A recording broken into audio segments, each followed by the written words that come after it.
是星期六，刚刚跑了个步，游完泳，还行。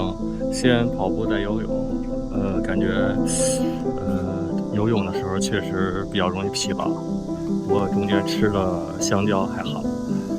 对，整体这周就过去了。这个新冠再一次阳了之后，还算 OK 吧。这周没有特别大的运动，下周就到室外跑一跑步吧，不管天气有多热。好了，今天就这样，我们明天就休息，下周再见，拜拜。